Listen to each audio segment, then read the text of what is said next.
Out bosses, save the date. On Monday, December 11th at 6:30 p.m., the Out Entrepreneur travels to Orlando, Florida for our very first live podcast event. The event amplifies the power of the Central Florida LGBTQ and ally business community. You can RSVP today by visiting www.outentrepreneur.com and look for the show notes from today's episode for registration details.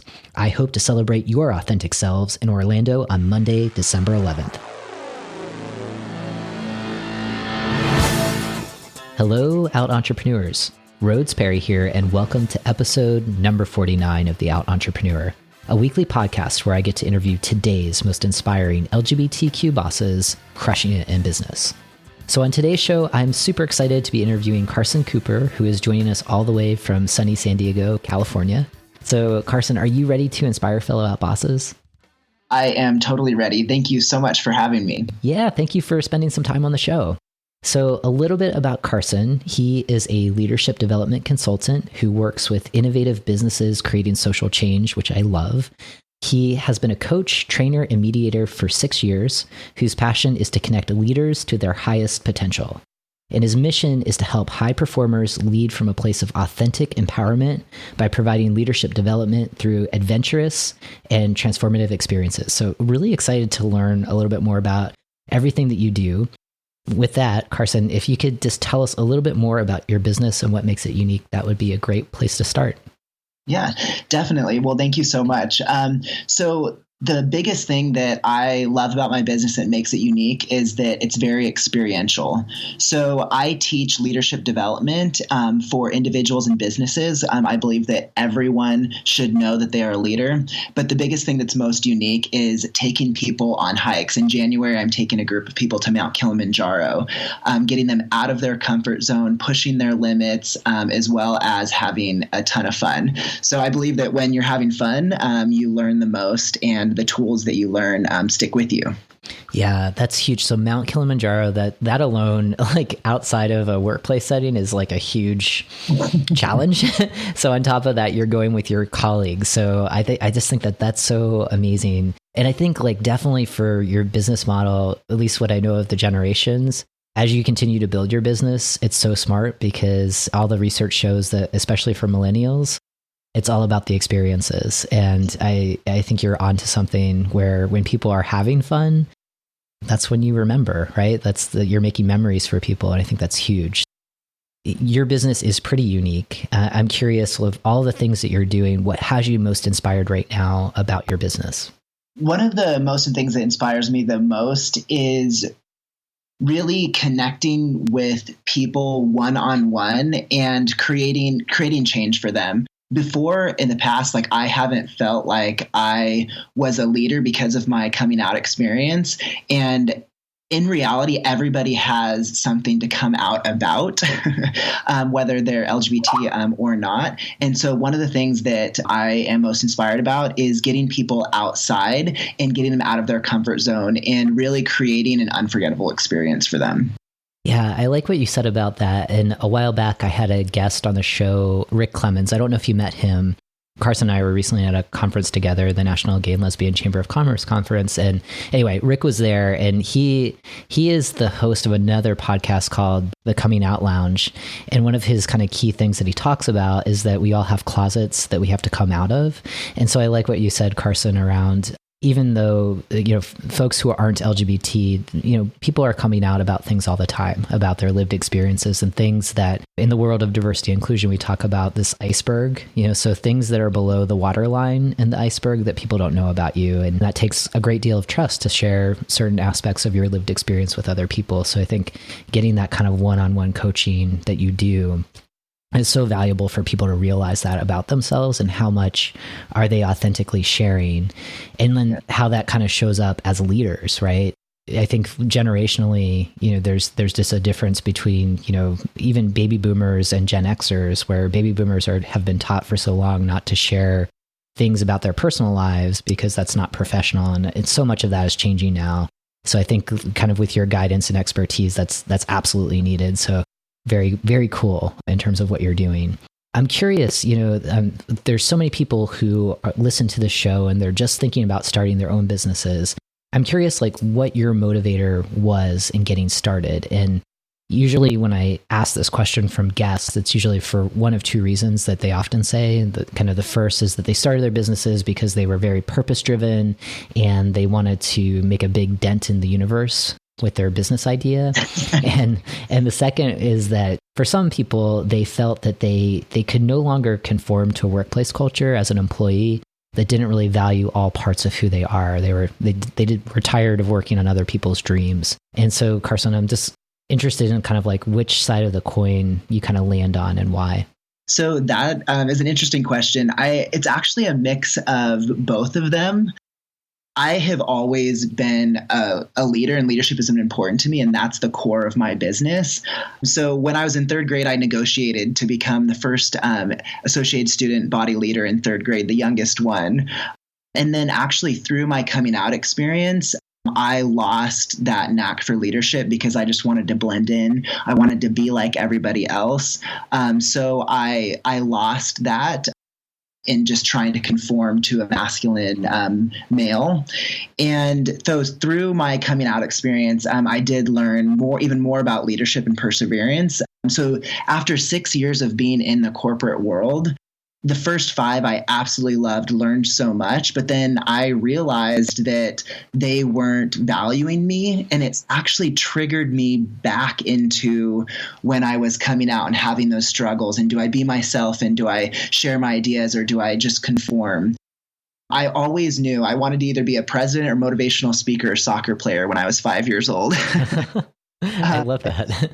And it's funny because I didn't even know what a motivational speaker was. And now I'm a coach and doing just that. And so I feel like it's a little bit of both, that I've always wanted to have my own business. But after being in the corporate world for 5 years and then realizing that they just wanted me to be a robot, it triggered me back into that coming out experience. And I'm like, you know what? Now's the time. Now is the time to start my own business and to jump into the LGBT world and make social change. And I want to help others make social change also. Yeah, you shared a lot in that response. And I just think that a couple of things that popped out for me is, you're kind of reflecting back to your younger self and kind of this time in third grade when you remember these kind of traits and qualities of like your purest self as a leader. And then those kind of experiences that kind of distanced you from remembering being a leader, that you had mentioned the coming out experience and wanting to blend in and kind of the trappings of masculinity and trying to just kind of fly under the radar a little bit. And that kind of like, it's interesting to hear your self-awareness of like how that limited you and how you're able to kind of break out of that. And then you go back you go into a corporate environment and it's kind of like a flashback of, again, having to mute all of the great things about yourself to kind of fit in or be a robot, as you said, and then kind of busting out of that again and, starting your own business and just returning to your younger self, returning to the things, like all of the things that make you who you are, celebrating your own leadership skills and helping other people kind of bust out of the things that limit them and really stepping into, being a leader in their space. So very cool stuff. Like I'm learning a lot just from your own experiences. When you had mentioned corporate culture and kind of feeling like a robot, obviously that has a lot to do with workplace culture. I'm curious, in your own business, what's one thing that you do to try to create a more inclusive environment, either for those that you work with, whether that's staff or people that you contract with or clients, especially for those folks who have traditionally felt excluded by dominant workplace culture in environments like in corporate America? Yeah, so I'm all about creating a safe place for people to kind of explore. And so one, leading with vulnerability is so important. When you can start off with a little bit of vulnerability and then build on that and show people that through deep connection, they can actually be more innovative and more creative. So slowly through, whether it be my trainings, whether it be my mediations or just coaching sessions, it's really all about connecting them with themselves, with others, looking at how they connect with others, and then also when they connect deeper with their vision. So really, when you connect with your purpose and your vision in life, literally nothing can stop you and all the barriers fall away. So the normal barriers of generational differences, the normal barriers of society or of masculine and femininity fall away when you're committed to your vision. So that's really what I try to do, is create connection and get people connected with themselves, their vision, and others in order to break through. Yeah. And it's such a mindset shift to kind of move away from, separating the personal from kind of the professional, quote unquote, and really kind of leaning into that vulnerability and kind of sharing stories that make you human, especially for leaders of giant corporations. Like, the more that you can be a relatable human, the more others are going to like, know, and trust you, especially the know piece. Like, you're sharing more of yourself. And, it's kind of like a page out of Brene Brown where you're just be vulnerable. And it's amazing, like, what happens from that, and kind of getting clear about what that purpose and mission is for yourself. Like you said, once you're clear on that and once you're doing it, nothing's going to stop you. And I think that that's really powerful guidance for other people listening to the show. So I want to switch gears and talk more about your LGBT identity and how that shows up in your business. So remind me again, when did you get started in your own business? Like, how many years ago? About 3 years ago. Okay. All right, cool. So within that 3 years, has there ever been a time where you felt like you had to kind of like limit how out you were in your business because you were afraid you might lose clients or revenue streams or whatnot? And if you can think about a specific moment where that may have popped up, even for a split second, how did you work around it to be as authentic as you can be in your business as an out boss? So when I think about that question, there was actually 2 distinct moments that stood out to me where I had to learn the same lesson twice. So that was when I was doing trainings, and one was for actually, we brought 2 gangs together and created dialogue and did emotional intelligence and communication training. And then also with a group of Coast Guard, Navy, and military men. In both of those situations, it was at the beginning of the 3 years, and something triggered inside of me. And I'm like, oh my gosh, I don't know if I'm comfortable saying that I'm gay. And it was kind of that negative voice in my head was like, don't do it. They're going to reject you. And so the first day of the training, it was a struggle. Like, I wasn't performing the way it was. It wasn't creating connection in the room. They were like kind of resistant and defiant. So actually, the gangs actually started fighting in the training, and it was horrible. The second day, I came back to both of those trainings and said, you know what, I need to be authentically me. I need to share who I am and just really, really just put myself out there. And in that moment, when I just said, look, like, this is who I am. This is our past experiences. We all have different past experiences. We all can learn from each other. That's when they actually connected with me not feeling like a masculine male, and me not feeling like I ever fit in, not gay enough for the gay guys, not straight enough for the straight guys. In their own ways, both groups really learned more about who I was, learned more about who they were, and learned more about connection when I was able to kind of get over my own stuff. Yeah. So yeah, that was just the 2 moments that stuck out to me that I always remember, that if I go into it and I'm like scared to be who I am, it's like, no, those 2 moments really root me and remind me of why I'm doing what I'm doing. Yeah, I love what you were saying, where it's like you had to learn the same lesson twice. And so in where this kind of showed up for you are with these audiences, that from the outset, I think many people would think gangs or the Coast Guard as being these kind of hyper masculine groups. And understandably, to be vulnerable on anything, like sharing anything about yourself, but especially something so core to who you are around your sexual orientation, I could see kind of like pausing for a moment of like, should I do this? Or is this going to disrupt kind of the group dynamics that are happening? And one of the things that is interesting, in the work that I do, and I work with a lot of people who do workshops and seminars and trainings, is like this concept of purposeful disclosure. So finding those moments where you do need to build trust or rapport and kind of sharing some aspect of who you are. So whether around your sexual orientation or your gender identity, purposely sharing that And then, as you saw with these groups, like that actually helped kind of bring people together, and it opened up a moment for other people to get vulnerable with you, right? And sometimes it feels kind of counterintuitive, but I'm really glad that you shared those two examples, because I think for a number of folks who tune into this show, people are negotiating that all the time. How out can I be in my business? Can I be out at all? I'm located in a very rural community in Florida or wherever you might live. People are really kind of struggling around that. And I think kind of your example here is just another way of showing when you feel safe and you kind of put yourself out there a little bit, you were able to be received in a positive way. And I think that that's so powerful. Kind of that note of empowerment. I'm wondering if you could reflect a little bit on the strengths of being an out boss. One of the things I want to do with the show is to really amplify those benefits that come with being out in your business.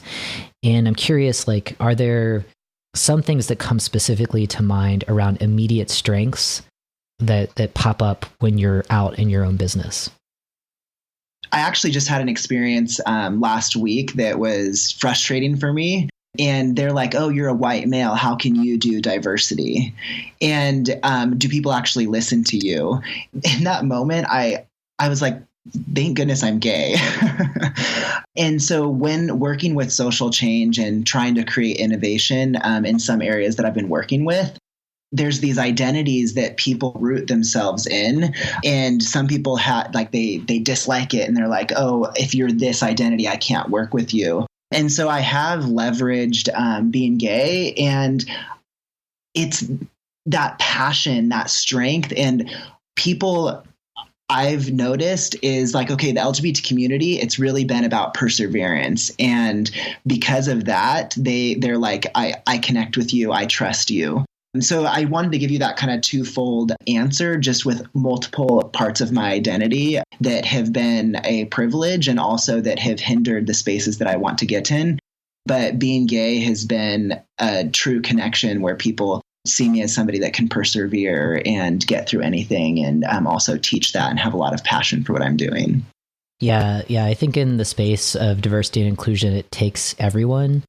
I think being a messenger, as someone who's a white male, like as you described yourself, you're able to access audiences who might feel safe with you, right? Yeah. And then you can also speak from the perspective of being treated differently because of your sexual orientation and how you've overcome that. And I think that does build some connection with other people who are not white guys, who know what it feels like to be treated differently, to be microaggressed. And I think that helps build trust and rapport. So thank you for sharing that. I do think something that pops up a lot is around this question is, perseverance, resilience, tenacity, which are all of those things. As business owners, you have to have those. And I think being a part of the LGBT community, just by our lived experiences, that's real. We have some of us have been to hell and back, and we've come out with more kindness towards ourselves and in our work and trying to make the world a better place. And in the field that you're in, you're certainly a change agent, and your voice is helping to show the world a different way, especially in this moment in time. So I thank you for the work that you're doing. So kind of considering all of the challenges that pop up with being out in your business and some of the blessings, what do you want our listeners to really focus in on and make sure they take away from this conversation to really inspire them to be out and authentic in their own work? Yeah, that regardless of who you are, who you're interacting with, who you're doing business with, there's a common ground. We all can have a common ground, and we all can find that common ground, whether it be with our needs or with our passion, our strengths. So there might be a wall between you and somebody else, and that might just be their insecurities that they're unconscious about, or maybe your insecurities that you're unconscious about. So to continue bust through that and find that common ground that we all are as human beings. That's been one of the biggest things that I've had to learn over and over again when I feel discomfort with somebody in my business, or I don't know who to reach out to, is to find that common ground. Yeah, I think that's huge. And in the work that I do, that's such a leading piece. So I do a lot of work around LGBT inclusion in workplaces, and I'm working with a lot of allies or those folks on the path to being allies, and trying to get people to see who are not LGBT that they too have a sexual orientation and a gender identity. Just starting there really kind of shifts the entire conversation when people realize, oh, we're a part of this too. Even though we're not LGBT, I'm someone who's straight or cisgender. And that's like the connection, is that, sexual orientation, gender identity, that's a part of the human experience. And leading with commonalities often kind of helps get the kind of cooperation that you need to kind of move forward, especially in doing leadership development. I'm sure you probably get a lot of folks kind of questioning, well, what do you know about leadership and how can you help us? And I think when you kind of lead with those commonalities, that helps kind of advance what your goals are with bringing people together, whether you're hiking Mount Kilimanjaro or, you're actually in a workplace kind of working with senior executives and things like that. One more question before we go to a break. I'm curious, Carson, what's one way that your business gives back to LGBT communities? So like anything like charitable giving or volunteering, or if you're hiring and contracting LGBT talent, like have you thought about ways to be intentional of kind of giving back to the rainbow family? Yeah, definitely. So one of the things that I'm doing with my Mount Kilimanjaro hike is any of my hikes is we pick different nonprofits and use our hike to get them notoriety and to raise money for them, whether it be trans family services or whether it be international organizations. So we use the hikes and the businesses that are sending employees on the hikes to raise money for a certain cause, as well as I am always mentoring or coaching a number of LGBT students that haven't come out yet, or they're having troubles or struggles. That is a huge passion of mine, as well as I volunteer with the Pride organization, the LGBT organization in San Diego, and looking to be on different boards and things like that. So that's one of my biggest things, is really trying to give back, whether it be through money or through mentorship. That's huge. And just kind of raising awareness for some of those leaders that you're working with around, the LGBT organizations, both here in the United States and beyond, that are really having a huge impact, and ways that they can support with their resources or their own time to really help those causes is huge. And I love that you're big in the mentorship space, and that you're giving back to other LGBT folks, whether they're entrepreneurs or they're just trying to get some job experience, that you're there for them and really paying it forward. I think that's great. So I'm loving our conversation. What we're going to do right now is we're going to go to a very quick sponsorship break. For our listeners, please don't go anywhere, because when we come back, we're going to get to learn more about Carson and ways to stay in touch with his business. Aspiring out bosses, are you struggling with taking that first entrepreneurial leap? Does the imposter syndrome prevent you from getting started? Have you considered seeking support, but you're just not sure where to turn? Look no further. The Out Entrepreneur now offers a coaching and mentorship program where you can access support and strategies to shift your mindset from employee to entrepreneur. If you're looking for accountability and a mentor who successfully busted out of the 9-to-5 lifestyle, let's schedule a time to talk today. Visit www.outentrepreneur.com and look for show notes from today's episode to schedule a call. Again, the URL is www.outentrepreneur.com. Together, let's welcome you to the wonderful world of being an out boss. Welcome back, out bosses. We are now going into our bonus round, where we'll have the chance to get to know Carson better, gain some insights on how we can bring our whole selves to work, and then learn one way to stay in touch with Carson's business after today's conversation. So, Carson, are you ready for the quickfire questions? Yes, definitely. Cool. All right. So in one sentence, what does it mean to bring your whole self to work? Really being vulnerable, and really being open, and really just living with courage. And what's one personal habit that helps you master yourself and your business? Self-journaling and blocking my time. I love that. What's one way that you block your time? I'm just curious. I've learned this recently, actually, and it's just 2-hour blocks, whether it be working with my business coach, with my Life on Fire coaching clients, or with my own business. I block it in 2-hour times. but I allow my flexibility to switch the 2-hour blocks if I need to, if I'm not feeling up for one thing or another. So that's one thing that I recently learned that's really worked for me. Yeah, that's really huge. I mean, just the fact that you're cutting out time in your schedule to be intentional is definitely worth other people listening to the show really consider that, because it works. It's one thing that I find helpful in my own business.